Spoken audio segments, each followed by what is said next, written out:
Assalamualaikum warahmatullahi wabarakatuh. Alhamdulillah wassalatu wassalamu ala sayyidina Rasulillah Muhammad ibn Abdullah sallallahu alaihi wa ala alihi wa sahbihi wa man walah. Segala puji syukur kita panjatkan kehadirat Tuhan Allah Subhanahu wa taala.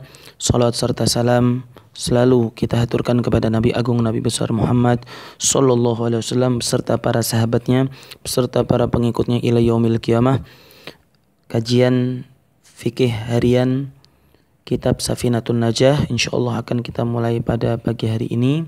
Tentunya nanti adanya tanya jawab yang aktif dimohonkan dari seluruh anggota.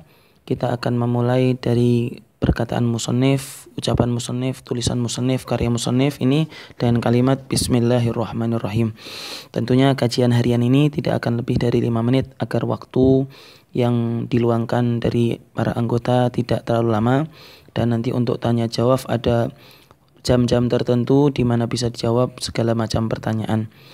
Bismillahirrahmanirrahim. Dengan menyebut nama Allah yang Maha Pengasih lagi Maha Penyayang. Atau ketika seorang musannif mengucapkan kalimat ini atau menuliskan kalimat ini di dalam bukunya, seakan-akan dia mengatakan aku menulis bukuku ini dengan memulainya dengan menyebut nama Allah Subhanahu wa taala yang maha luhur, yang memiliki segala sifat yang sempurna, atau seakan-akan dia mengatakan saya menulis ini dan saya memulainya dengan kalimat bismillah ini, dengan menyebut nama Allah ini sebagai mencari barakah dan mencari pertolongan dari Allah Subhanahu wa taala. Kalimat Bismillahirrahmanirrahim selalu dituliskan oleh para pengarang atau penyusun kitab karena memang meniru Al-Quranul Karim.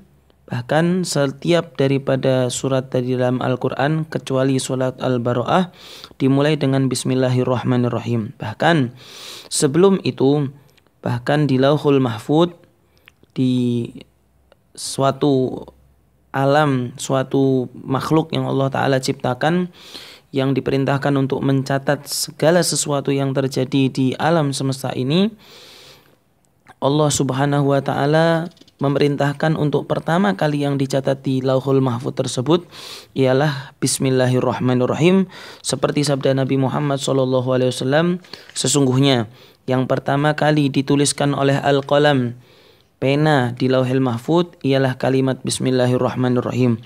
Apabila kalian hendak menulis sesuatu, maka mulailah dengan Bismillahirrahmanirrahim.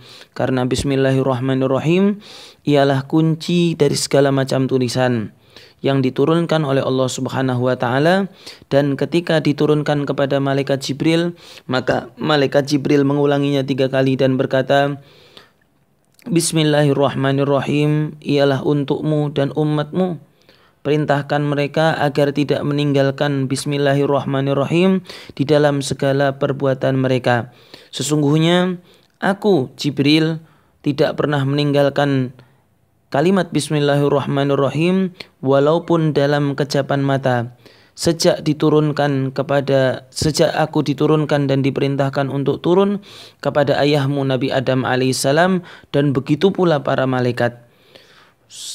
Jamaah yang dimuliakan Allah Subhanahu wa taala, begitu pula di dalam salah satu hadis Rasulullah sallallahu alaihi wasallam bersabda, segala sesuatu perbuatan yang baik yang tidak dimulai dengan Bismillahirrahmanirrahim maka tidak akan sempurna perbuatan itu.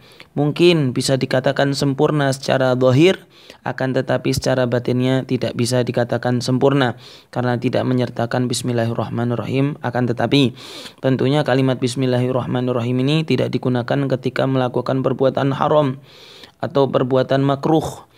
Kalimat Bismillahirrahmanirrahim diucapkan ketika kita akan melakukan perbuatan yang baik, perbuatan yang dianjurkan, atau bahkan perbuatan yang mubah. Apakah Bismillahirrahmanirrahim ini ialah salah satu ayat dari Al-Quran? Tentu bisa dipastikan Bismillahirrahmanirrahim ialah salah satu bagian dari Al-Quran secara pasti. Karena apa? Karena di surat An-Naml ketika Nabi Sulaiman mengirim surat kepada Ratu Balqis, maka beliau memulainya dengan Bismillahirrahmanirrahim dan diceritakan di dalam Al-Quran. dimulainya surat-surat atau dimulainya surat Al-Fatihah dengan Bismillahirrahmanirrahim terdapat perbedaan banyak para alim ulama. Semoga bermanfaat.